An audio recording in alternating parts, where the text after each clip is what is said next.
What is the scariest movie you have ever seen? What is a scary movie that I haven't? I don't know. I'm trying to think of. What about Hairspray? What? The Yeah, musical? like John Travolta in drag. Oh my god, you're Pretty gonna be scary. ridiculous. You're not gonna take this. Seriously. Okay, Eddie, moving on to you. What is the scariest movie you have ever seen? Poltergeist. Ooh, yeah. Which is funny because that's rated PG. Is it really? It is. I guess. Well, that was Poltergeist like is the rated year PG. before they realized that they needed another rating, and then they came up with PG-13. So that movie's Yeah. not quite our material, but Poltergeist, I love that. So ghosts and things haunting and possessing a certain area are among the things that scare you. Yeah, and like kind of like that a feeling of like an ancient evil. You know. Yeah, same. Yeah, unbeatable evil as well. Something kind of bigger than human beings. The answer to my question is the film that we're talking about today, The Exorcist. Really? I saw it when I was 11 years old in a movie theater upon re-release, and oh boy, what a traumatizing event that happened to me. But I also think that movies that have to do with demon possessions are amongst my least favorite because they tend to bother me the most. So, and it also has to do with the thing that we're all scared of, which is death and what happens after death. And these are movies that kind of give you an answer of what might possibly await you after death. You think so? Wow, I have so many questions for your interpretation of these. Interesting. Yeah, I feel like these films are very existential at their core, which is why they're also so effective and have such lasting power. But Oh, spoiler alert, I just realized how much I don't care for these types of movies. yeah. Well, I'd love to find the one thing that you really do care for, Rolando. In terms of scary movies? In terms of media in general, other than like The Housewives. I don't really care for the Housewives. Really? Well, then there we Yeah. go. The one thing I thought for certain was like a win for Rolando is not even I a don't win. know why you would think. I don't even know why you would think I don't watch Housewives. I'm not that gay. I'm gay. I'm just not What do that you gay. mean? You wanted to watch like the Utah one. I did. I tried to watch the Utah one, and even then I lost interest. Okay. Because it was like a new franchise, Yeah. and like I was just like, okay, maybe a lot of gays talk about this. Maybe it will be my thing, and it was just like, Maybe it was fine. But Gossip it's not Girl. my I know thing. you love Gossip Girl. I enjoyed Gossip Girl. I don't love Gossip He Girl. doesn't love anything. Okay. Yeah, Nicole. So you're not gonna win this one. Seriously, he's just gonna fight me onto Go this. this one. But we are Yeah. back from a long hiatus, and we are here to perform an exorcism on the new film, Exorcist Believer, which is supposed to be the first film in a new trilogy. Are we excited for this No. idea of a trilogy, or are we not? I don't know. You're gonna have to stay tuned and listen to our Yeah. thoughts. Definitely stay tuned. I am Nicole. Although, I'm not hiding it very Yeah, well. no, you're not. I'm Rolando, And I'm Eddie Z. And this is Remakes, Reboots, and Revivals. an original podcast. About unoriginality.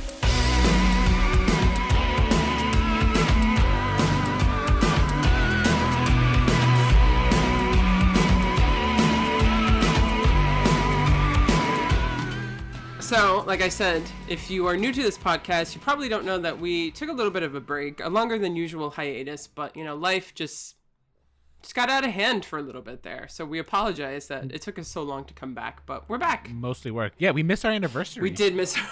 we did. Oh, yeah. Can you believe? Happy 5 years, Rolando.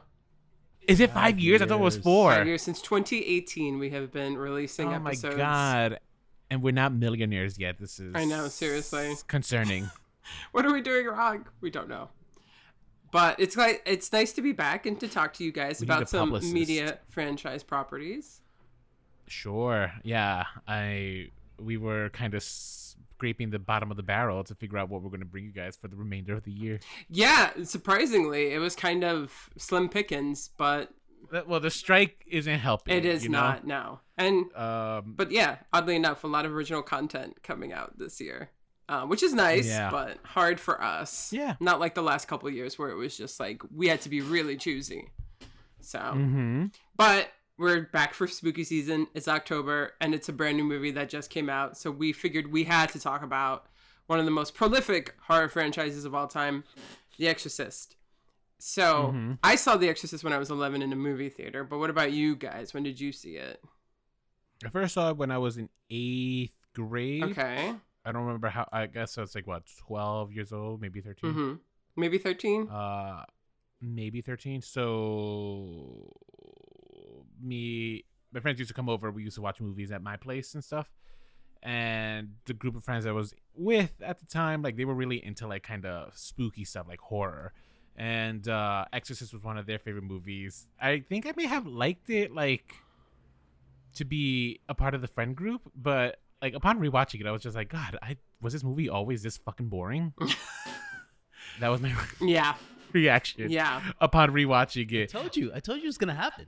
Yeah, you were right, because I told you remember it's gonna happen, and we'll talk why it's gonna happen. Yeah, okay. The reason why, and because it affects our response to this particular movie too. A little bit, yeah, because I hadn't rewatched, as I do things backwards, right? I watched the new one first, and then I rewatched the original one. When did you watch the new one? Last night? We watched it last night. Okay. So when did you rewatch the original? This morning? This morning, yeah. Wow. Okay, what a way to start your day. Oh yeah, we'll talk about like, oh my God, I'm so bored. No, but yeah, I mean, I remember enjoying the film, right? Like my friends, we were like they liked like the kind of the paranormal, spooky stuff and devil shit, and like that was what they found to be the true scariest thing. So I think for me, I just went with the flow and stuff, but like I guess I just never really resonated with that kind of stuff. I always thought that stuff was kind of idiotic, in my opinion. Okay. And I still stand by it. Like I'm realizing, like it's just like, oh, this is just not my type of horror. Like devils coming out to get you, because I think maybe for me it has to do with the fact that like, why would a demon need to possess us? Right? We're already as evil as we are. As a human race, Yeah. So look at the Middle East right now for examples. Okay. All right. Yeah, we don't need a devil to take possession in order for us to get scared of our behaviors. Actually, as human beings, we are scary enough. I get that. I dig that. Eddie, what about you?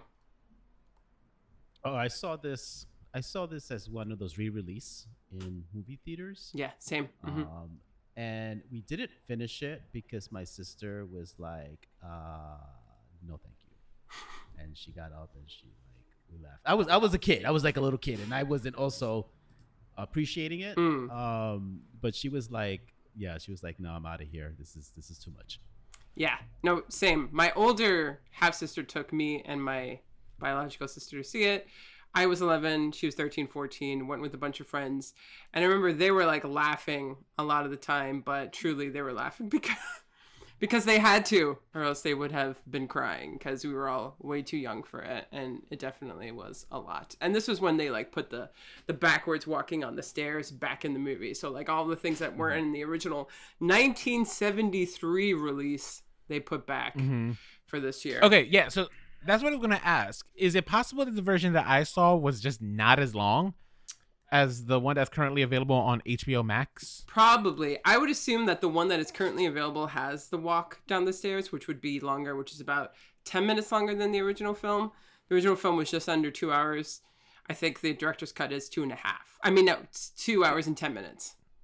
Okay. This one was 2 hours, so maybe not actually. Oh, but maybe it's theatrical cut. Was all this stuff like in the beginning in like Cairo or Egypt or wherever we were? That was all in the original? Yeah, that's all in the original, yeah. God, I was like watching it. I was like, I don't remember this. Yes, it's not the more memorable part of the film, for sure. But it's kind of the backstory. It kind of like... Of The Exorcist. Yes, of the actual Exorcist itself. This is kind of like a Frankenstein-like thing where people confuse the monster for Frankenstein. No, Frankenstein's the doctor. The Exorcist is not the demon possessing the child of Reagan. The Exorcist is the person who performs the exorcism and gets rid of the demon possessing Reagan. And the main priest that we follow isn't even the Exorcist. He's just the assistant to the Exorcist. Yeah, even though at the end, he kind of saves the day in a weird sort of way, which we'll get into really quick. This movie had a $12 million budget, and it was such a smash hit because of word of mouth and talks of people fainting and throwing up in the movie. This movie made over $400 million. It was pretty freaking crazy. Pretty sweet. Good for them. It also made a lot of changes to the ratings board. So originally they wanted to rate it X. This was when X was still a thing.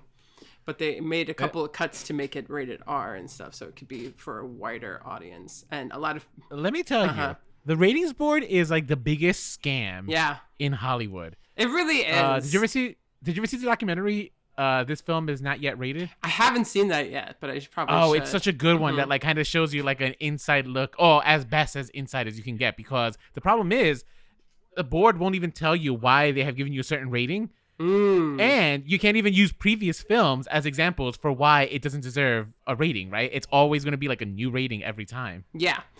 And like they're cool with violence, but like when it comes to sex, forget it. Oh no, it's and the in worst. this case, demonic shit. It's just like, oh no, because we're like desecrating our Christian values. Oh my God, we have to give it an X rating. Fuck that. No, it's absolutely bullshit. There's this film called Crash. Not the Oscar-winning film, another film about these people who That's what I was thinking. Develop a sexual fetish due to car crashes, and so they can only get off if they see or witness car crashes or they induce car crashes. And the film... That's a really weird fetish to develop. Like, it's a very interesting film. Where you're just messing around on a highway and saw a car crash, and that's just like, ooh, this is it, forever. Well, the main character got into a car crash, almost died, and then he needs to kind of like relive that adrenaline rush, and he becomes almost sexually addicted to it. Autoerotic asphyxiation? I'm sure. No, it was the 90s. But there's a bunch of scenes of heterosexual sex, and there's one of homosexual sex, and it's what gave it an NC-17 rating. Isn't that bullshit? That's so funny. That's so hilarious. But that's the fucking MPAA for you. That's the ratings board, and that's their morals and all that bullshit. Anyway, this movie... a huge hit. William Friedkin is the filmmaker. To me, he's actually one of the best filmmakers of the 70s. He's also made The French Connection. He also made Sorcerer and a film called Cruising, which is actually a film that got heavily banned and was boycotted by gay people because it depicted gay life in New York with like Al Pacino starring in it, and it went like head deep. It actually he was like an undercover cop. Like trying to break up trying to figure out this serial killer who is pretty much preying on people at the Eagle. They shot at the Eagle.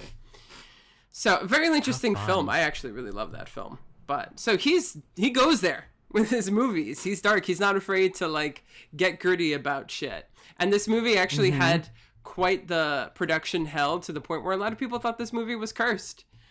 I don't know if you heard about any of the problems that happened, but originally it was slated for 85 days. It took over 200 days to film this movie. There was a 6-week delay after a bird flew into a circuit breaker on the house sets, and a fire started and destroyed all the sets except for Reagan's room. There was of course, right? Urban legends that stem from this. Later, another set was severely damaged by a sprinkler system. The statue of Pazuzu was shipped to the wrong location. Ellen Burstyn and Linda Blair suffered some severe back injuries that pretty much gave them chronic health issues. And a lot of people... Wait, Linda Blair recognizes herself as a them? I just know because there's two of them, I call them they. Who? Ellen Burstyn and Linda Blair.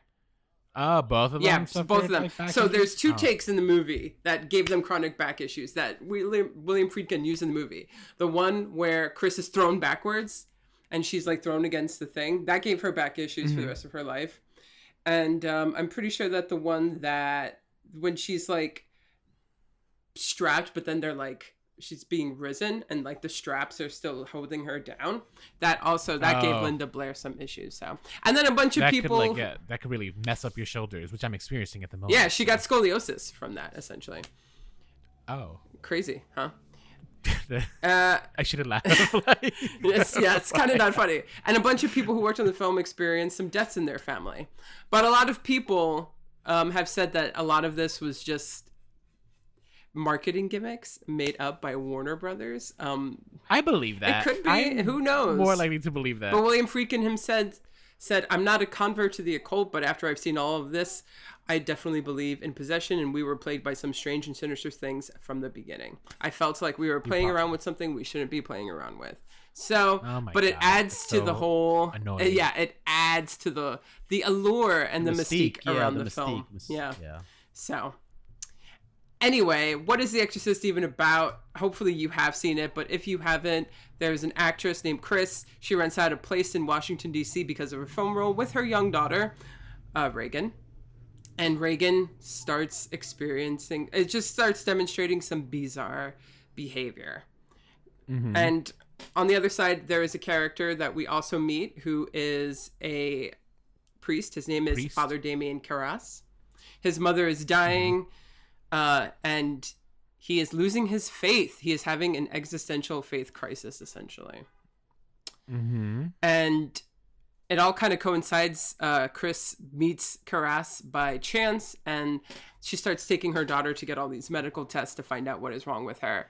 And everything's just not coming up the way that science is failing her, essentially.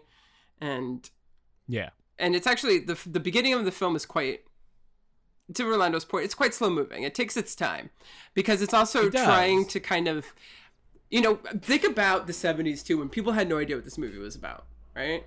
And kind of like no expectations of what is to come, because this movie is iconic to the point with the voice, with the head spins, with everything about it. Like there's so much iconic imagery that we get from this film that when we go back to it, we're kind of cursed in our perception of it, because we're always like, we're waiting for what we know to happen. But we also have that expectation.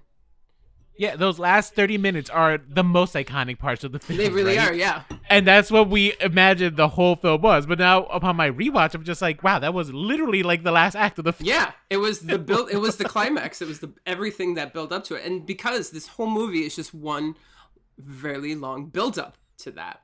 Mm-hmm. But the interesting thing with this is that, so you had that decade, the 1970s, that never seen anything like this before. Like this before. And but what you do see is a mother's desperation and a mother seeking all possible answers. Yeah. So it may be a slow moving in the beginning, but you see this like her like a logical, I don't think she prescribes to any religion. But you see her trying to figure this out for the sake of her daughter, going through everything that she possibly can, getting advice from friends, going to doctors, going to specialists, taking all exams, getting to that point of desperation. I have no other place to go. Yeah. Maybe this is something beyond the natural realm. Absolutely. So, and it's almost kind of like, that's what's part of the horror of this movie, is not the unknown. Right. And also, like, we live in a world where we've given ourselves so many answers to things. What happens when all of those things fail us? And not be like things that just downright out of our control, which is what I think, even though it's very slow moving, and there's a lot of time spent with those tests done to Reagan. But those test scenes I actually think are really effective because it's very unsettling. Right. Everything that this girl is going through.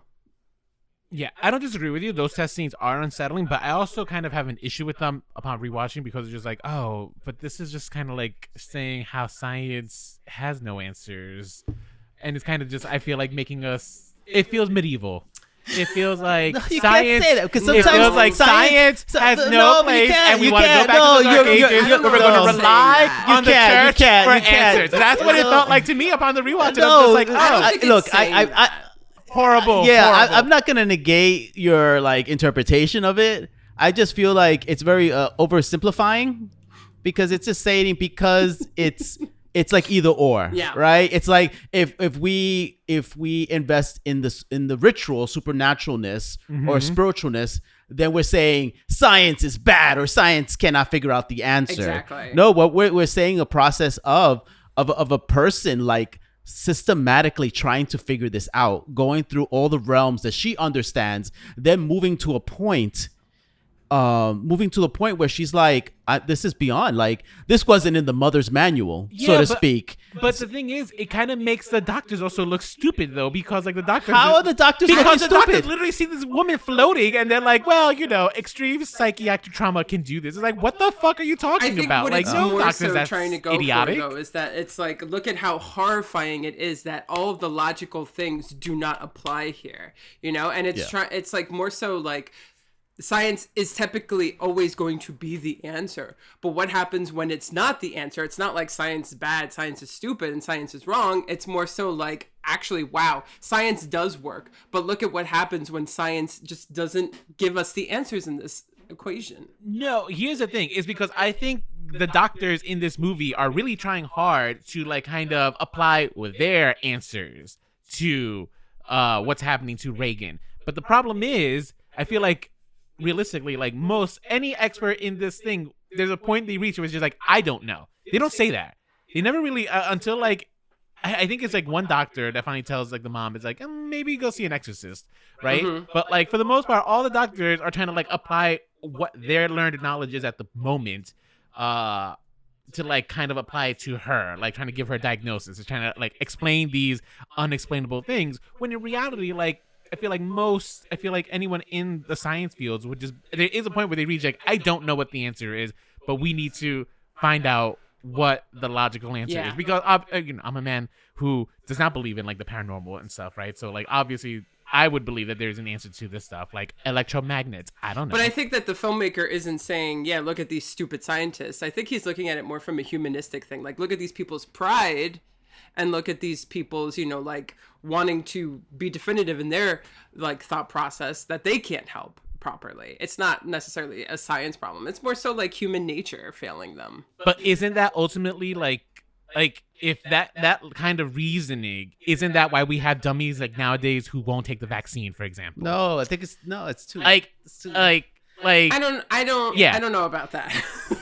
Yeah. Like, no, let's look at what's it called. It could be their logic, but this isn't the logic that's being portrayed for this movie or for the book that was written that came from this movie. That's right. Yeah, it was a process. You see the process of this woman trying to figure out what's going on with her daughter.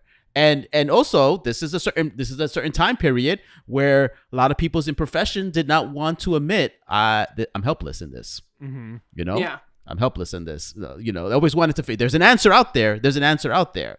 Now, the point is that she kept on searching for answers, and this led to the Exorcist, a Catholic Church, Yeah. a Roman Catholic exorcist. Yeah.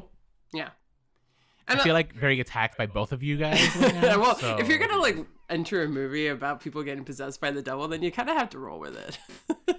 Even if you don't believe in it. Obviously. I'm literally playing devil's advocate here. Yeah. I think those scenes are among some of the most like really unsettling around the whole movie too, because it's also just like that, what the fuck is going on? And it really accesses like, is that how? Well, oh no! Is that how barbaric they used to do MRIs? Like, maybe, stick, like, yeah. I don't know. Your throat. Seriously. Like I was just like, that's so. I think he would made never them like get an also MRI. look like really horrifying too.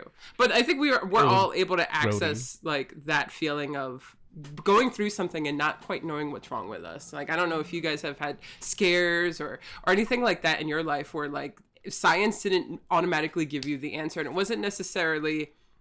It was people.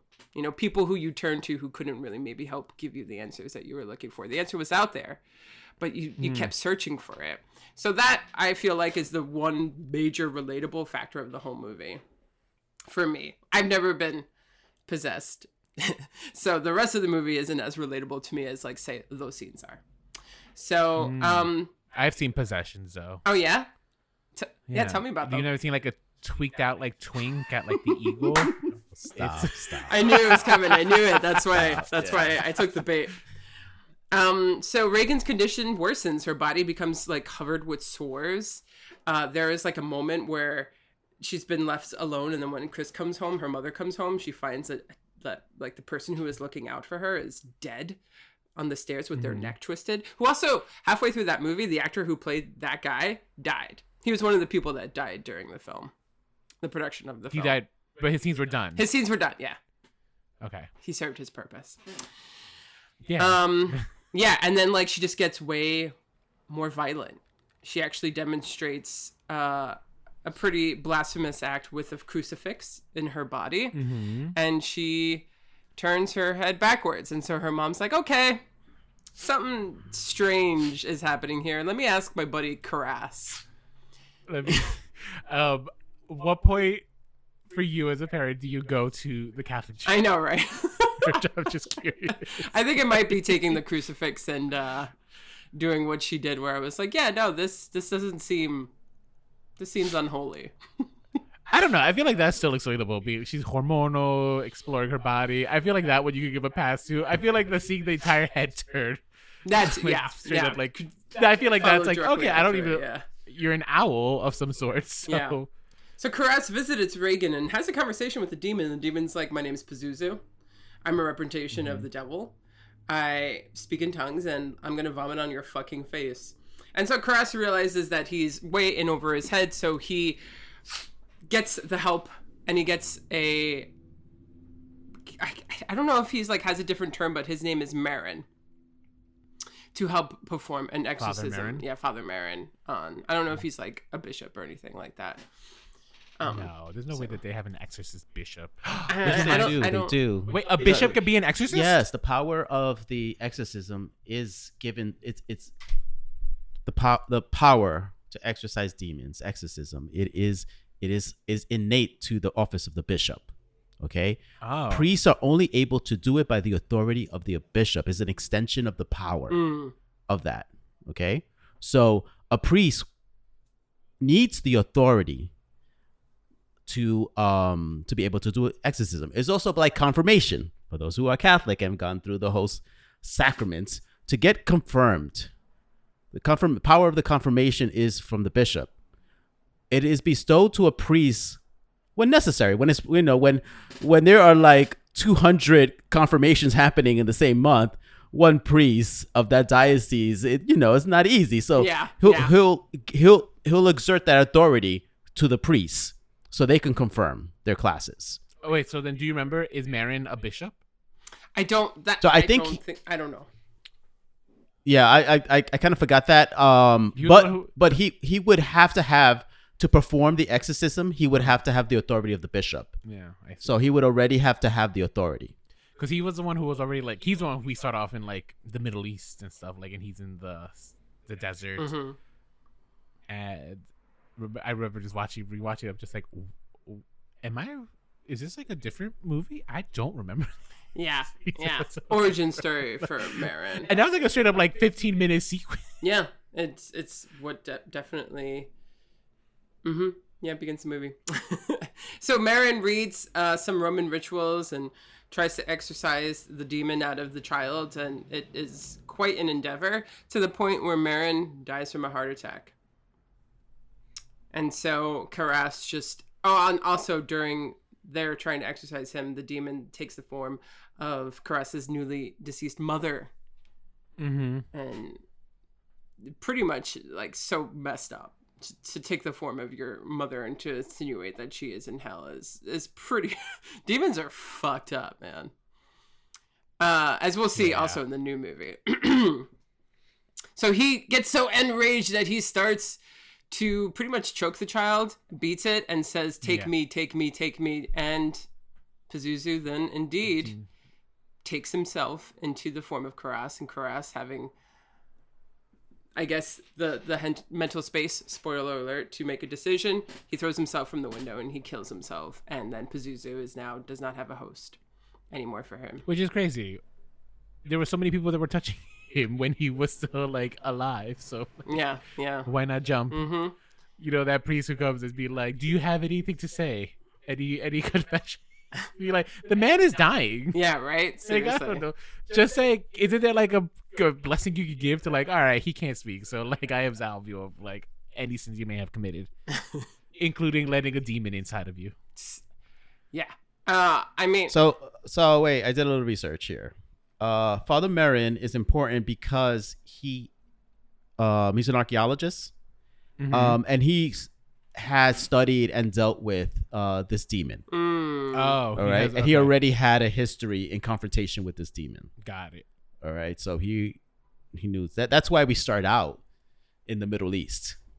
Yeah. Because it has to do with the origins of the lores and legends of this demon. Okay, cool.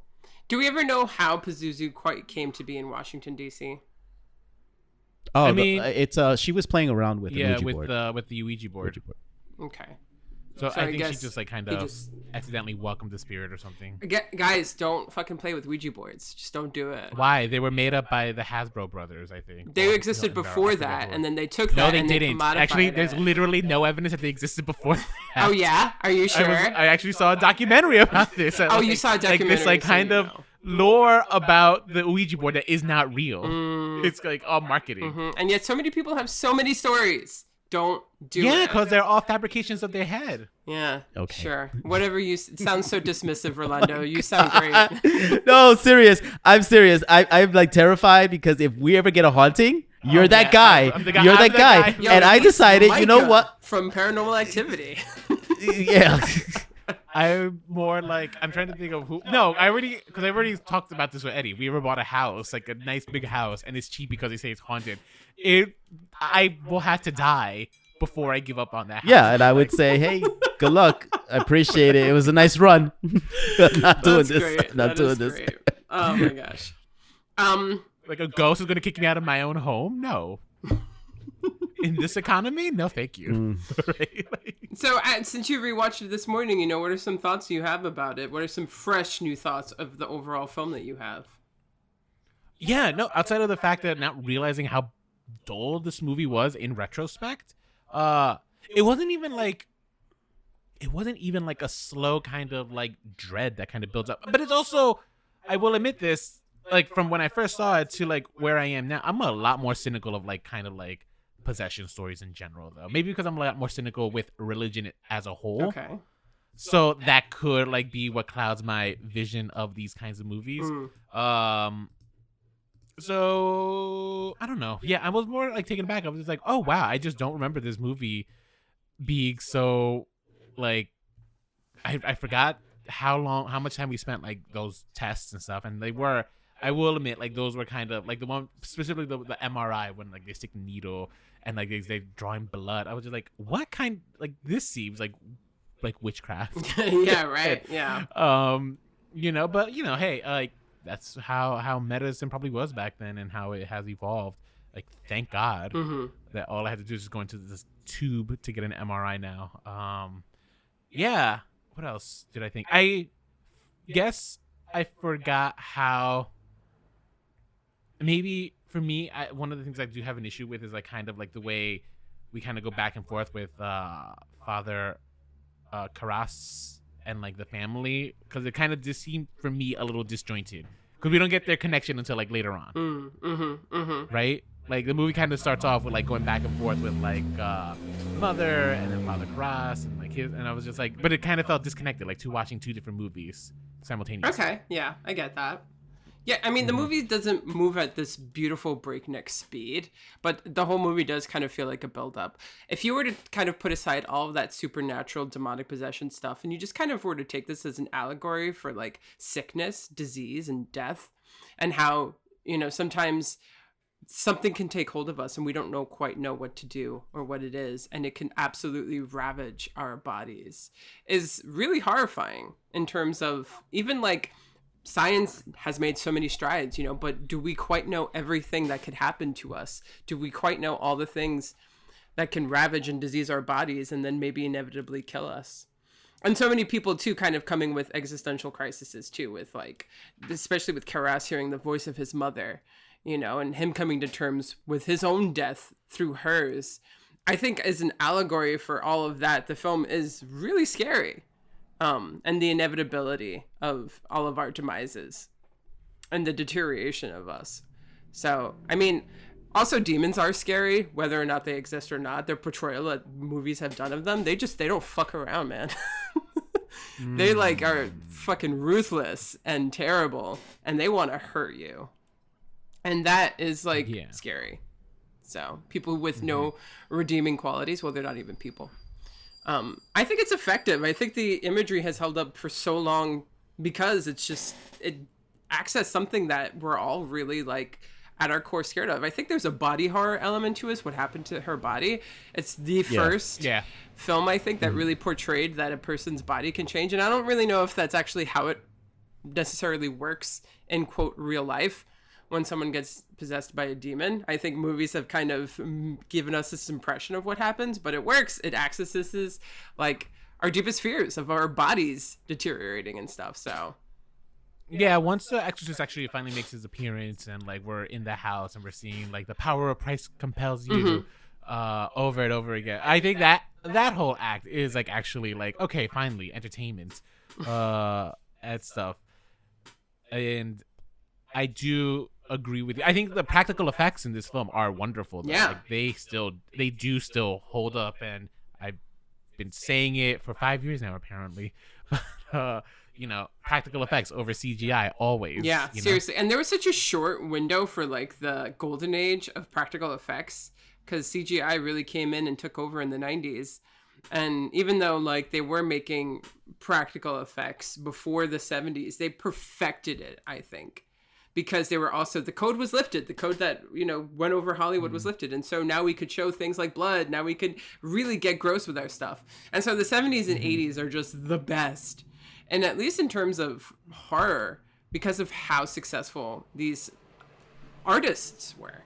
So, and it's such a shame, you know, we don't really have too much of that anymore. The Exorcist. No, I know it really. It is. really is, yeah. The Exorcist obviously was a major hit and inspired so many sequels, like Exorcist 2, The Heretic, which was not a success. And I didn't know that there were sequels. oh yeah, there was sequels, Exorcist 3. Eddie told me about the sequels. Like, there's like 5 sequels. He said. Yeah, to me. there's I was a like, no, lot. None of them really? have ever done as well as the first film, unsurprisingly. Guys, did you also know that Max von Sydow, like, we've seen him in, I feel like, so many films, and he's always like this old guy, but in that movie they made him look 30 years older, all by makeup. Like, you didn't know that he was actually like 40 years old, right? You thought he was a 70-year-old man. Like, that is good aging makeup, man. That is. Right? Yeah. Because also, if you see Max von Sydow in later films, and you're like, wait a minute, how old is this guy? I know.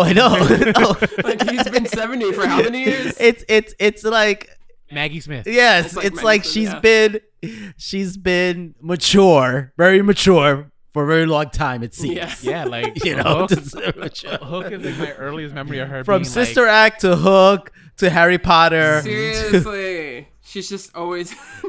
she's always been 75. Poor thing. Yeah. And it's worth to mention that this is based on a book, which is By based William on Peter Blavey. a true event that has been documented by the Catholic Church of this exorcism actually taking place. The author did change the names. and and the sex. It was actually a 14-year-old boy. And we recently discovered the identity of this person. Oh, really? Yeah, like last year. Oh, wow. Oh. Yeah. So he's a NASA engineer. Oh. He lived. He has passed. I think he's passed already. Oh. And he's like supposedly, what has been said about him is that he, after the events of the exorcism, he doesn't remember what happened, and he lived a relatively normal life. Nice. And Okay. Is working for NASA relatively normal? what happened? That's pretty cool.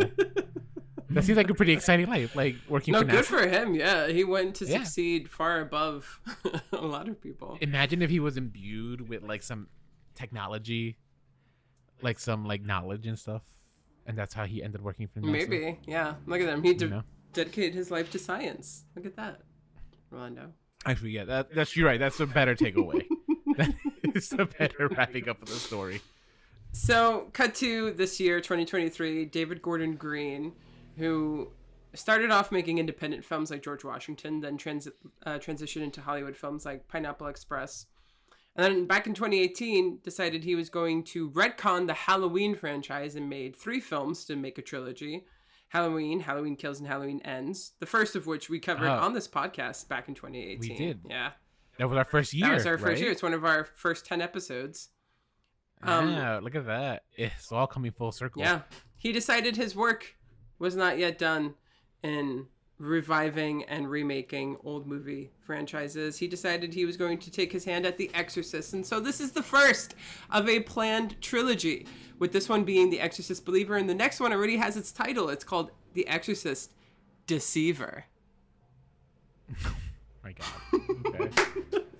I wish they deceived me and told me that this is it. I'm done. I don't have to watch the Exorcist movie. Period. Right. So just to also give context, the original, his first of the Halloween franchise, let's say, it picks up 20 years after the events of the first Halloween film, Original. right? And so he's kind of doing the same thing here, where he's ignoring all the other sequels of The Exorcist, and this is supposed to pick up directly where the first Exorcist left off. And so the characters of Chris and Reagan McNeil exist within this Exorcist world. But other than that, it's a completely brand new story. So supposedly there's talks that the Reagan character may appear in the second movie. So she's not That's a quite done with it. possibility. Okay. So it's kind of handling. Spoiler. But Because I'm according to Nicole, because that was like they were hiding the fact that Linda Blair Hopefully made a cameo appearance. Oh yeah. Oops. edit me out then. Let's edit it out then. Yeah, let's No, keep it. It's fine. interject that. Let's edit it out. Sorry guys, right in the last few seconds of the film, we see Reagan. We see Talk about Linda a Blair. fucking cock tease. Let me tell you. Because not for nothing, did I need to see Ellen Bernstein? Is that her name? Yeah, her name is Ellen Burstyn, yeah. Ellen Burstyn. I didn't need to see Ellen Burstyn just like monologuing this film. like at least give me Linda Blair a little bit. And we got her for like all of like 5 seconds. Well, truthfully, we don't know how much time Ellen Burstyn has, so I guess might as well have her do the role now in this first film, and then Linda will take over in the next films, I'm sure. I don't know. She seemed pretty peppy to me. Okay. You know how old she is? No. How old is she? 90. No way. 90. I would have said like 80. 90. Which doesn't sound like a big difference, but like if you've seen an 80-year-old and a 90-year-old, you know the difference. That is the difference between the senator that died from California and Biden. Huge difference. Huge difference. Yeah. What were you going to say, Eddie? One died, so like yeah, clearly. Yeah, clearly there's a big difference. Yeah. Wait, are we talking about Believers yet? Yeah, we're talking about Believer. We're talking about Ellen Bernstein. Did you know No, that I she was know- 90 years old? No, yeah. No, I'm just saying. Because the interesting thing is, this is not the same demon from. No, it is not. The original? It's It's not. not Pazuzu. No, it's not Pazuzu. Did But it is, one of his, a lover of this demon. Oh, it's even demons Pazuzu's can lover? have love. Yeah. Lovers. I feel like the Catholic Church would have you believe that demons have many loves. And Yeah. Lamatchitu? Yeah, she is a goddess demon. Oh, it's a she. Yeah, she is, according to lore, one of the first demons to reach the level of goddess, or godlike. And her thing is she terrorizes pregnant women, Wow. and she causes stillborns. Ah. So this kind of plays in what we see next in this movie with our relationship with parent and child too. And also this is what I feel like the whole return of our original cast, Chris and Reagan makes sense now. Interesting. Okay. Wait, when did they say the demon's name in the movie? I don't remember them saying the name. Because I thought I was waiting for that part, like, because that's supposed to be a big deal, right? When you know the name of the demon. Yeah. So I actually don't You can, remember it in the film. Yeah. I looked it up afterwards. Yeah, so did I. And supposedly they were going to have they had prepared a whole big bodysuit thing, makeup to reveal the demon, but it was decided to be cut out. Good. Really? Yeah, decided not to do it. Good. Okay. Yeah. Wait, in what sense? Like, they're going to have, like, we were going to see the demon? Yeah, we're gonna see the demon. Oh, yeah, no, I think that was a good choice to think. Although, one of the things I would have cut out of this movie was the Hades scenes. In the beginning. I would have. Yeah. Yeah. But now they kind of all right. I think there was a lot of Hades for the movie. And I had no hate on Hades. No, it's not about that. Like nothing to do it was with, just like it was a lot of build up there. But I mean now I kind of get it now. Like in reflecting and reading a little bit about it. I mean, it kind of. I just feel like sometimes these things got missed a little bit, like the father losing his faith, Yeah. his experience with losing his wife and how that played in losing his belief in God. Yeah. And that, and then her getting the blessing to protect her child. This has to do, and then connecting with the demon that's specific to the demon that causes anguish and pain on pregnant women. Yeah. Or steals babies. So maybe we should give a quick summary of this film of what's actually happening. So for the Exorcist believer, we start off with this family in this husband and wife. She is expecting a child. They're in Haiti, and they are there during a horrific earthquake, and she dies. All right, and then we flash forward to the present day, where now we see that, like, even though she died, the baby that was in her womb survived, and is now being raised by him. But I also just want to interject that right before we cut forward to the past, Victor, the photographer, is told that he has to make a decision. Oh, Victor, yeah. As the baby or your right, wife. yes. And so then we cut the baby forward or the wife. and we see that he picked Angela. Yes, or at least we know that Angela is alive. That's his daughter, and she is going to. This dad is a helicopter parent by all means. Like, it very much is implied that, like, he is really dying. It's giving Lucille Bluth and Buster Bluth, to be honest, because like, there was a point where she's like, "Can I go hang out with my friends?" And be like, "I'm your friend." Be like, no, she needs friends, bro. Like, yeah, seriously. Go hang out. All right, maybe if he was so overbearing, she wouldn't be trying to connect with devils here. So anyway, she is asking her dad for permission to hang out with her friends, and what he doesn't know is that she's planning on, like, trying to connect with her deceased mother via white paganism or something. I say white because it's a white girl. Teaching these things to the black child. Yeah, and she's a Baptist child of religious parents. Yeah, and they disappear for 3 days, and when they're found, right, there's like a big search for these 2 children that have gone missing. When they're found, they just are not found normally. They're just like, there's something off with them, and lo and behold, it turns out that they are possessed by a demon of some sorts. And it's a race against time to save the children.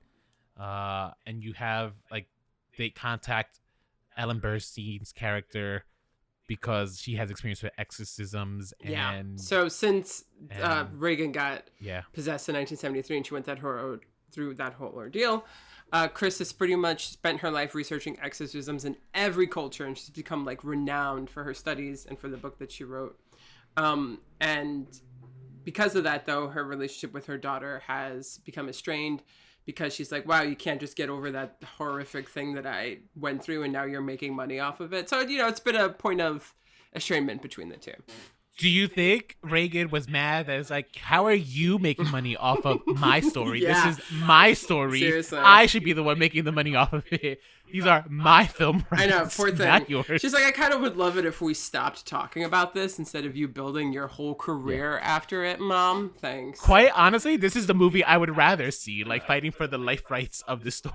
But then it's the other thing too is that Reagan, if we go by, I guess, the book and the actual account, she wouldn't remember. She didn't remember what happened to her. Yeah. So all this is gone, but then it's left with her mom trying to process this.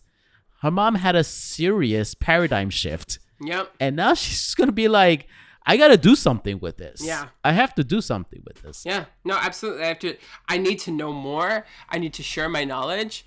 She's definitely a Scorpio. This woman, definitely. I could tell. So they bring Chris to the house to be like, hey, so our daughter is, like, possessed. And then Catherine stabs Chris multiple times in the eyes with a crucifix, blinding her. Yeah, Catherine's a white girl. Yeah, Catherine's a white girl. Angela is Victor's child. So nonetheless, yeah, your babies are possessed. There's also this character named Miranda who was a nurse who was present when they found the children and experienced their behavior. And she was like, hey, so I used to be someone who was going to become a nun, but I decided it wasn't for me because of some choices I made. I'd literally told no one about that, but your daughter called me by the name that I was going to take. So, Okay. like, that's some This is- scary shit. Yeah. According to Miranda. My main question here is, do you think this happened often where a woman will renounce her calling to be a nun because she got dicked down so well that it's just like, Oh no, my god, I don't need. I can't be part of this. I can't. Because that's basically what happened to her. Basically. Was it so good? I think she just, she got pregnant, got the abortion. I don't know. It sounds like it wasn't worth it. The story was that was it because she got the abortion that she decided to renounce the nunnery? I think or so, was yeah. it because It wasn't- she no, had sex and she's just like, Probably both, the whole no, experience. I don't want to. I can't miss out on this anymore. I mean, I don't know. Yeah. I'm just asking. I'm asking the real questions that we had. No, you're you're asking the fire questions, the hot topic questions. Yeah. What you're mistaken is that this was a woman on a spiritual journey, and maybe it wasn't clear. I don't like to per se the lines that were used, but how she expressed it. But she may have I wasn't clear if she had a crisis of faith. Or whether the sexual experience was something that she did out of like, whether it was not being maybe in the right mind, maybe the situation was more aggressive than she was actually opening to say. Yeah. But it just came out like I did things. I went against my own volition, and then I had an abortion. Yeah. So. That was like all that, but then you have her own journey of like trying to reclaim an aspect of her calling. Yeah. When she took on the role of leading the exorcism. Yeah. I know I came off jokingly about this woman's situation, but actually this was actually one of my few favorite characters in the film. I actually did like the arc that they kind of did give her. Yeah, it was her opportunity to get back onto this path, Yeah. that she strayed from, for sure. But to Eddie's point, though, I kind of do agree. I kind of maybe do wish they kind of did something a little bit more with her backstory because, like, you're right, it was a little too vague.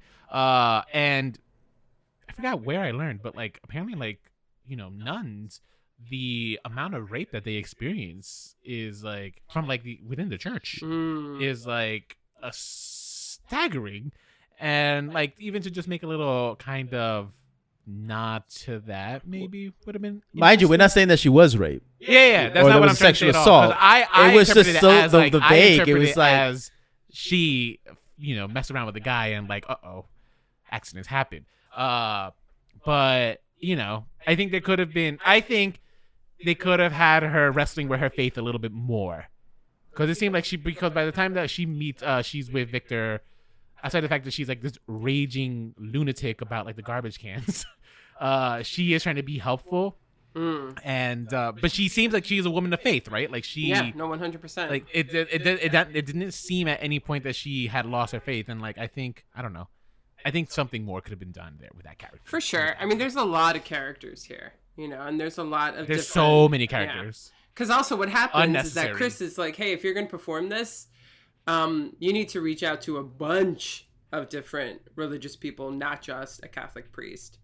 So like he goes and he seeks the help of a root work healer. They get a pastor from their Baptist church, they get a Catholic church, and then they get like another, I think, preacher, and they all like come together and they're like, yeah, we're all gonna defeat this demon together. Yeah, so, okay, pause. So this is the point of the film where I whispered to Eddie, like, oh my God, this film is horrible. Because we have Chris monologuing, and no longer, like, what I did, keep in mind, this is before I rewatched the movie, but what I remembered at that point of the original Exorcist was, at its core, it felt like the story between good and evil. Yeah. But priests too, granted, but like, we were following for the main part, Father Karas, Karas, yeah. Yes. And his struggle trying to free Regan. Here when we cut to the present, like this story, now it's about like we had to get the community together to save the day, and I was just like, I've lost interest. This is now becoming too I don't know, like we all like kumbaya. It just didn't. It seemed silly to me because she's basically so her eyes have been gouged out now by this demon, and she is like, yeah, it happens, no big deal. She's way too calm as she's like having this monologue with Victor, but she's like telling me it's like, oh, the most important thing about an exorcism is community. Well, we know that's not true because 2 priests excised Regan in the first film, so like I don't think the logic there is flawed. Yeah, but Father Maddock, which was the priest that was helping them out in the beginning, he didn't have the authority of the church to perform this exorcism or to even be involved in it. This all seemed that the girls are in dire straits right now, that this possession is working really quick on them, and the Catholic Church would not have enough time to evaluate what needed to be evaluated, because in real life, this is a process, right? To perform what's called major exorcism, there's a process that needs to happen.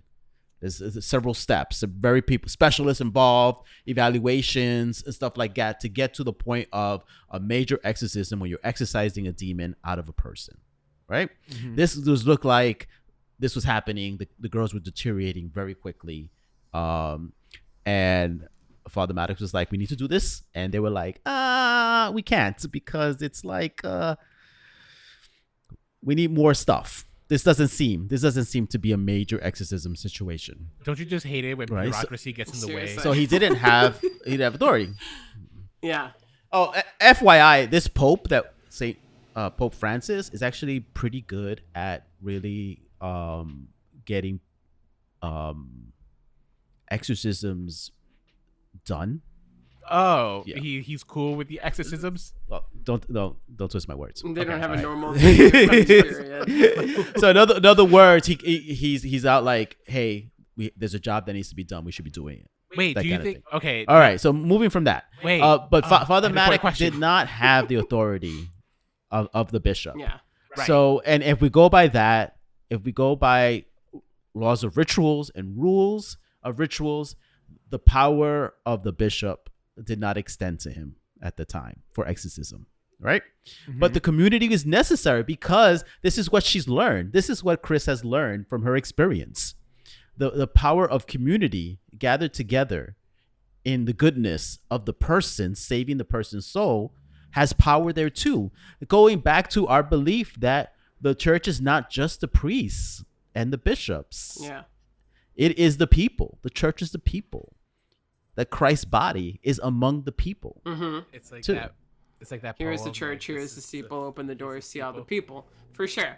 I see both of it. I do see Rolando's kind of like kumbaya complaint of the moment, but I also like the message that is at the core of that moment. So.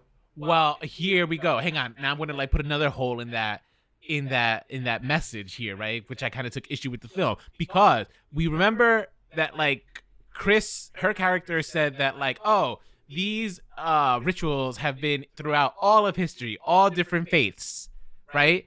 And yet in this film, all we focus on are like Christian versions of this ritual, right? From like the Santera to the Baptist to the Catholic. Right, but we didn't the see practice like any of the Jewish Santera, version. What she wrote on the floor is not per se what you get in Christian doctrine, right? You know, but that's something that's another level. I feel like still different. With Santeria though, like I don't know, like I don't because yes, we talked about this yesterday, which is just like Santeria is like this this religion where like the slaves from Africa, like they kind of took to in order to practice their faiths. Like they just like adopted Christianity as kind of like the facade, right? So that they can like still practice their faith without like getting in trouble with their masters. Yeah. Right? Yeah. That is how Santeria came to be. But I think it's kind of evolved because aren't they still like for the most part like aren't they now like predominantly still Catholic? I could be wrong about this. Eddie, you might know. I don't know about that, but you know, okay, yeah. See, because I don't know. But those like, elements, you know how, like those religion like evolves and stuff, and it's just something just okay. a Christian thing. But those elements are still in play, and remember, even this is how it always worked, too. You have you take the foundation, or you gather your foundation is built about what already exists. Too, I mean, the first Christians, most of them were Jewish, and they brought their traditions there, and those traditions then were passed on in one form or another to the Gentiles. And then you had the Romans and their celebrations. And how can I be a follower of the way but still not get persecuted by the Romans because I'm not following their pagan holidays? Is they hid their belief system within the pagan holidays, you know? Yeah. If you also think of it as folklore and mythology, in terms of a Christian folklore and mythology, they're the ones who give the ideas of hell as portrayed in this movie. So I think that in terms of who they're taking their folklore from, they kind of also have to focus more so on the Christian mythology, so to speak. So yeah, I would just said it's just like this would have been an opportunity where it's just like, oh, it would have been great to have someone from a different faith or like a whole different culture who has like their own ways, or like this is how we solve exorcisms in Sri Lanka or something. I don't know. Yeah, could have been, especially because they introduced that. I see it because they introduced the community aspect of it, so it should have been more of a community effort. Ended up being a community that's been Christianized. Yeah. Well, they introduced that and you're like, wow, the power of love can overcome everything. And then it's like, actually, no, this demon is so fucked up that it's going to do a Sophie's choice on everybody and be like, okay, choose one to live and I'll take the other one with me. And the devil or these people, man, they play tricks. When they do that to you, you cannot play their games because they're always lying. That's the one thing that like our media has taught us, is that they like to play tricks on us. I actually thought, okay, so yes. So yeah, the demons are like, oh, there's two children who have been possessed, right? But like only one will survive. You get to pick. Both the Catherine's mother couldn't come to make a decision, nor could Victor the it wasn't about Angela's. making a decision. No, but they knew They it knew was just they like, no, shouldn't we're make not a going to make a decision. decision. Of course, the weak-willed father was just like, Catherine, I choose Catherine, thus costing her life, which I kind of pointed out to Eddie as we were walking the dogs yesterday. I was just like, why would the demon care? Like he made the deal with the devil. Like the demon should be like honoring that deal. Like why punish the guy who said, is like, you know what? Here you go. I agree to your terms. Because it's fucked up. And because demons lie. Well, because That's now the this whole idea, guy gets to live with this trauma for the rest of his life. That's what demons love. Oh, I guess you're right about that. I explained that to you yesterday. I said the exact same thing. Did you? Yes, I did. I guess I was just in my own. It has the higher trauma effect. Yeah. Oh, that is what you said. Yes, It's the higher trauma effect. So not only does he make a choice that fucks everybody over, he loses. He thought he was going to win because at the end, it's like, I will deal with my guilt as long as I have my daughter. No, I have to deal with my guilt and the loss of my daughter. I see. You're right. Because if it was then Victor who just gets punished, then Victor just has the guilt of just losing his daughter. And he has someone he can point the finger to. Yeah. But that's not as much fun for a demon. So I suppose you're right. I guess thank you guys for like addressing the demon psychology for me. Yes, and also at that point too, the demon through Angela was like, hey, you didn't pick me, you wanted, your wife. Oh yeah, that was the twist that I kind of did appreciate in this film, was that we go back to the flashback of what happened in Haiti, and when the doctor gave the choice to Victor, it's like either your baby or your wife, we can't save both. He picked his wife. Yeah. Which I thought is just like, oh, interesting choice, because like she'll hate you. Wouldn't she? Like she'll probably, I don't know. I feel like there'd be so much resentment. No, for sure. Right? Well, this movie has a lot to say, honestly, about making choices in your life and the at least intention behind making choices in your life. Why do you choose, for your own good or for the good of somebody else, of the greater good, right? And so it gives two situations in where people lose based on the decisions that they make, based on their selfishness, based on their cowardice, based on their pride.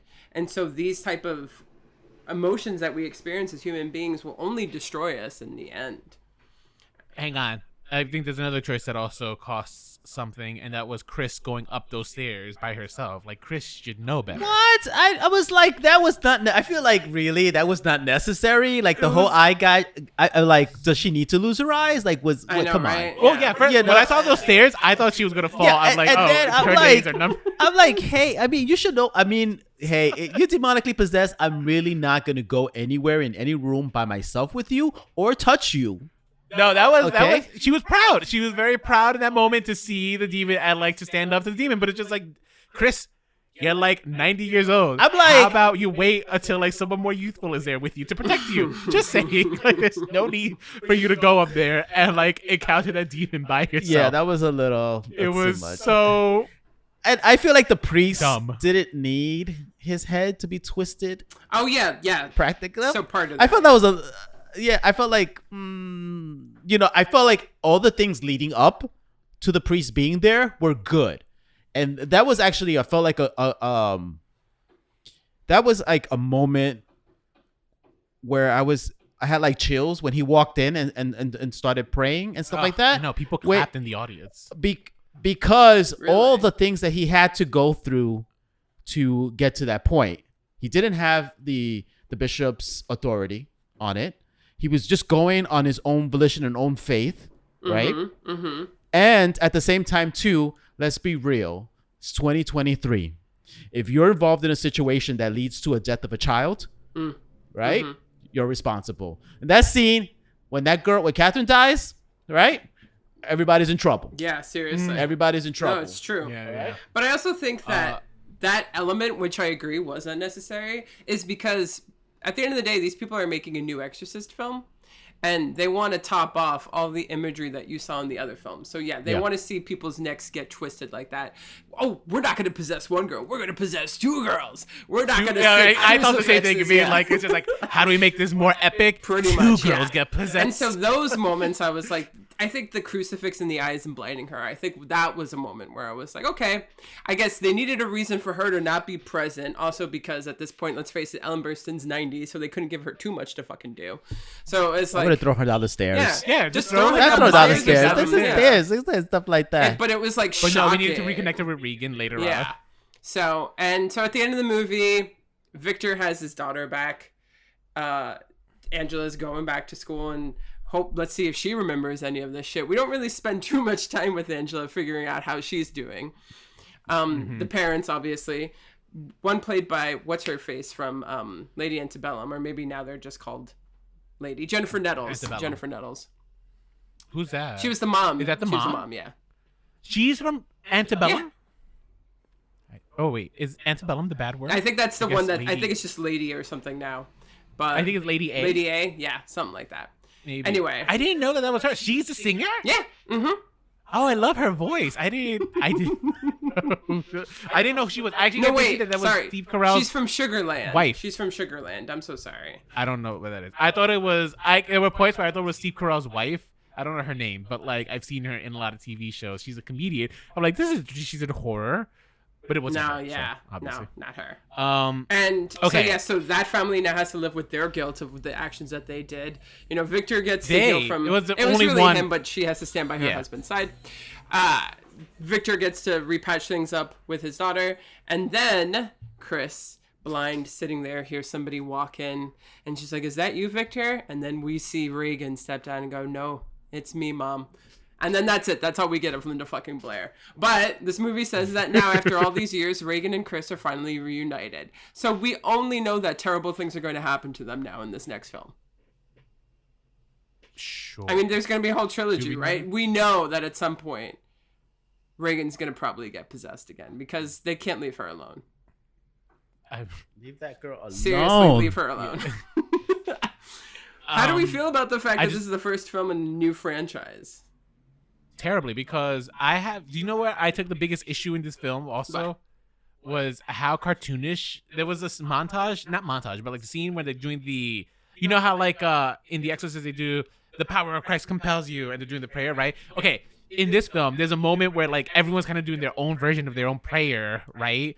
Around this two girls, and I really was just like, I really thought it's just like, is this film trying to tell me that like how silly religion is? Because that's what it's kind of feeling like. Because it was looking clownish. I love these reads you. That was get the only about word. science. I know. was I the didn't only- see that at all. Wait, so you didn't pick that? You didn't feel that at all? Like when everyone is doing all like their own religious version of like this exorcism, and they're all kind of working together, and it felt for me like a cartoon. I was just like, is this trying to tell me that like religion is silly? Like that's what it felt like to me. All I can think of is that I just don't believe there's just one road Yeah, to God. I think it's more You so know, that it's more complicated.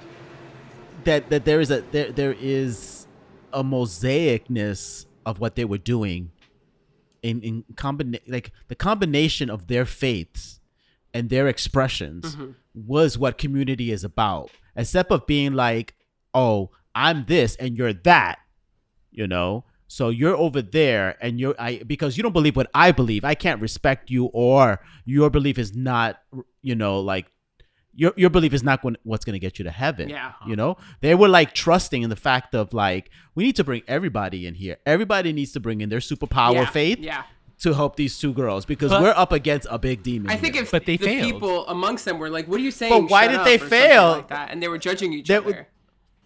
it was happening. It was working. Remember when the gas was released? You know, the spiritualist, she was like, this is the beginning of an eruption, the release of the demon. Yeah. Right? So it was already the beginning of the work. It was the choice. When they made that choice, the father of faith acknowledged the demon and his contract, leading to the demon having power. Right? And then that was like, okay, release one child, I'll give you I'll take the other. Right. Too. That's when it all fucked up. Right. That's when it like all kind of, there's the beginning of how this was going to be messed up. Yeah. Also, Nicole, when the spiritualist turned off, do you think that she was a little too quick to turn off that candle for the other girl? Yeah, actually, now that you think about it. Yeah, I was like, Okay. The spiritualist, like, almost, not that she was, like, happy about it, but she was very quick to be like, and just turn Turn the candle off. I Yeah. remember. Yeah. I did laugh out loud at that point. my thing too is like Catherine, does she lose her soul? Because it like we see her that she's back in the It tunnel. implies, Yeah. And that and then it's like the take that she's been taken. Oh, You know? maybe that's where you were supposed to see the monster demon. Oh yeah, it probably was there actually. I think the implication is that now her soul belongs to the demon. You know, in terms of the representation of mythology here. Like I think now she's in hell. So I think the sequels, Which is though, fucked if up. there are sequels, I hope there's not. But if there are sequels, my guess is probably. What do you gonna mean? follow- How much, Nicole? How much did they spend on this franchise to buy this franchise? Ooh, that's a good question. I heard. Correct me if I'm wrong. $500 million Wow. on this franchise? on the franchise. Wow, Blumhouse. Preparation for 3 movies. I don't For know. 3 Universal movies. collaborated with Peacock to purchase distribution rights for $400 million total. 400 million. That's- How much has this movie made so, So far? the This budget, weekend? the budget was $30 million. So far, it's raked in $46 million. So it's on its way to so it's- recuperate. all right. But the reviews are not very good. No. I think that I'm not- the scariest part about this movie is that there's going to be 2 more for sure. And Oh, that is actually there. You go. You Bang, got the title Nicole. right there. yeah. Although I don't necessarily like have as many nitpicky problems with the film, I just think it was living too much in the shadow of the original film, and kind of, I don't know, a lot of the elements were just kind of unnecessary. I liked the idea of community. I actually liked the Miranda speech at the end where she's like, I think people are born with hope, and that, you know, our lives can be anything, and that there's going to be things that test us and it makes us stronger, whatever. Like, I actually bought that. Which also- at the end. That I forgot about that monologue also, because I'm wondering, is that considered evidence? Like that monologue? Maybe. Like, can the cops See, use it I against hope her? she returns in the next one. I don't really care for the Victor story. I don't think his story, I didn't really connect with Victor at all at the end of the day. So the person that was Yeah. guiding me through this movie, I didn't care for, which is in direct contrast to the fact that the Chris and Reagan, you know, daughter-mother story was so, I think, a very strong element of the first film. It was so That's lacking my problem here. too. Yeah. Yeah. I like this actor. And he's been on Broadway Mhm. and, Leslie and Odom stuff like Jr.. that. And I like him. I just felt like he kind of had one face throughout the whole movie. Yeah. You know, just had like one serious face throughout the whole movie. And I know this is a lot. I just felt like I didn't feel the emotional connection for him. Mm-hmm. I did more for the daughter, but not per se for him. No, for sure. I think the problems with narrative films sometimes is that your character has to go through some arc. And I truly believe that a lot of the times we'll watch films and where the filmmaker's concern is not the character's arc. And so you'll get a lot of main characters who just you feel nothing for because the filmmaker's thought process is elsewhere. And so the character arc of Victor, it technically has to be there. And like, oh, here's a man who had a crisis of faith and who lived with guilt. And this whole horrific event kind of healed him in this terrible way. But none of it comes through. It all feels kind of shoehorned in, and it's there, but it wasn't done very well. And I don't think David Gordon Green really gave two shits about it. Because also... Well, what did he give a shit about? Because, I mean, the scares were... Outside of the jump scares, it wasn't really, like, an impressive movie. It had 2 jump scares, FYI. And you jumped and like...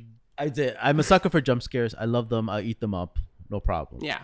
But there was a point where I was, like, wondering, is this a jump scare movie or is this a psychological thriller? Exactly. Yeah. You know, what movie do you want to be? Yeah. Yeah, it's like giving me a mixed mashiness of it. Yeah. The power of Christ. What was it? The body and blood. The body and blood scene. Right. Mm-hmm. All right. Is terrifying. I think. No, it terrified me because there's nothing like being in a church during mass and something crazy shit, bat crazy happens in the middle of that. In the safe space. You know, that in a safe space. It's like, what the F? Yeah. That was crazy. To see the priest, like, not the priest, the pastor there trying to, like, compose himself as she's walking down the aisle and everything. And then it's just like, both the parents are screaming, stop it. And she just gets louder and louder and louder. I wish something happened, though, because nothing happened, though. She just kept screaming, right? And then they took her out. I really was hoping that, like, okay, fine, maybe here she'll, like, pee on the carpet or something, right? No, like, but she already desecrated. I mean, she already had poured the body and blood. She desecrated that area. By drinking it? She smashed everything. The body, like, I thought it was all over her. It looked like she was drinking it. And the wine was on the blood was on the floor, and then but she was covered in it in the communion. She was covered in the communion. Yes, that's right. Do you remember? I remember the other standout thing in this film for me was like the way they give out the wine in this church. I was like, oh, I love it. Like they get little shots. Yeah. Did you see that? Because I remember asking Eddie. I was just like, oh my god, is this like a COVID thing? No, it's not a COVID thing. It must be a Baptist thing. So I guess. Yeah, I didn't know that. I thought it was so cute, and I was just like, wow, I learned something new. But see, this is the problem with all, I guess, continuations of franchises, and this is the problem with going back and watching the original Exorcist, is that you know exactly what to expect. And so all of us entered this film with some sort of pedestal that this film needed to meet. And maybe that's unfair because it needs to hold somewhat of a candle, or it needs to do justice to the original film, which no film could truly ever do. Unless it was very much its own. Mm-hmm. And then for me, like the film itself, when I go back to rewatch it, I was like, oh, this film doesn't even deserve to be on the pedestal. Yeah. So I had it on. But what did the original film do very well? You know, it told actually a really good story of its main characters, and it built up this sense of dread. And those are the two things that I was hoping that this film would do good at. And it didn't.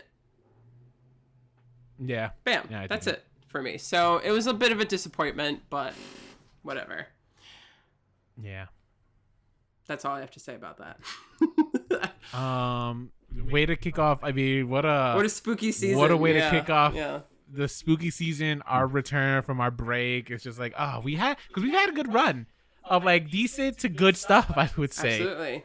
And like, yeah. But let's be real. I'm hopeful for the next couple of properties. So, let's be real. If they listen to the critics, if they listen to people's comments on this movie, I think because to decide, okay, we're going psychological supernatural thriller, we'll focus on that. Yeah. F the jump scares, slow burn, you know, high grossness here.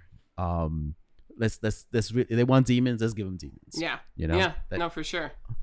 But then like really like what what I really still love about the first one is you see her character Chris as a mother just really go through all the emotions. Yeah. And you get that from that. I want that for my next main character for the franchise. No, absolutely. And honestly, my favorite scenes in the movie was when she came back, and it was like all of like the, you know, references and stuff to the first film. And then I kind of, you know, and then after that I was like, not enjoying it as much. So just FYI, the Vatican does run an exorcism class. It's a week-long course where priests from all over the world go. It is pretty popular. How much does it cost? 300. Well, according to what I have here from 2018, $370. That's a bargain for a Seriously, week-long class. yeah. Week-long class. And Wait, do I have to be a priest to like yes, take it? it's for priests. It's for priests. Oh. Vatican priests. Stuff like that. I would love to take the class just so that way I would go to like Halloween parties. Please correct me, but I know that they have opened this in the past to people who are not ordained priests. Depending on certain circumstances, you get a dispensation from the diocese that you're from, and I think this is what that couple, the Conjuring couple, got. Okay. So nice. Yeah, so it's that. According to, I checked up what is the country with the highest exorcisms. Okay. And is it let's Cuba? see. All right, so this is from November. Is it above the equator? 20. Yeah. Oh. November 2013, Mexico had the highest numbers of exorcisms. Oh, okay, that makes Wow, sense. They're okay. pretty. So that's 2013, so that could have changed. Okay. Interesting. Okay. Yeah, we're about due for our 10-year report on that, so hopefully we get it before before the year is out. But all right, great. Well, kind of a bummer to spooky season start off for the podcast, but we're looking forward to some of our next properties. We're most likely going to be doing the Fall of the House of Usher. Why can't I say that title? The Fall of the House of Usher. Yeah. So. Yeah. Usher. Okay. Well. That was so Nicole, random. Okay. please, never more do that. Nicole never has more been do that. Possessed. Yeah, I don't know what just happened. I have no memory of it whatsoever. All right. Well, until next week. Stay unoriginal.